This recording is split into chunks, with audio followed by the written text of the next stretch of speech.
So maybe you can explain to listeners that when your energy is off, or say perhaps you're in a situation, whether it's work or relationships, and there's an energy disconnect, how does that affect the person and how does that stop them from growing or finding their true purpose in life?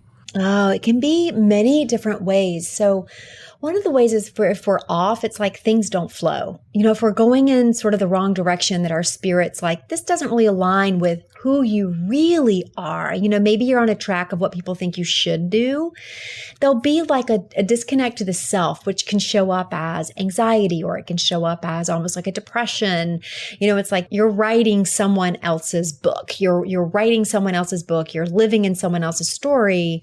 If we're on a track that's in our head, right, and we're pushing down the road where we think we should go, like, okay, I think this is what I should do next, and things become hard or blocked, you can see like a lot of blocks come up where you're like, wow, I wanted to do this, but that wasn't right. For example, like something simple. The other day, I went to book a place to stay out west, just like for 2 weeks. I found the perfect place and everything looked great. And I thought, okay, let me just take the dog out real quick. I'll come back in and book it. And the place was like open for months. No one had booked it. And so I take the dog out, come back in, go to book it, and it's gone. Someone booked it, right? And I was like, oh, okay. So that's not lining up with what my spirit wants me to do. There's something different, which has now been, shown. It's a much longer trip and not a 2-week trip. But that kind of thing, it's like you come into these little obstacles and hurdles, and that is a sign that we're not really moving in that direction that really serves our essence and therefore serves humanity.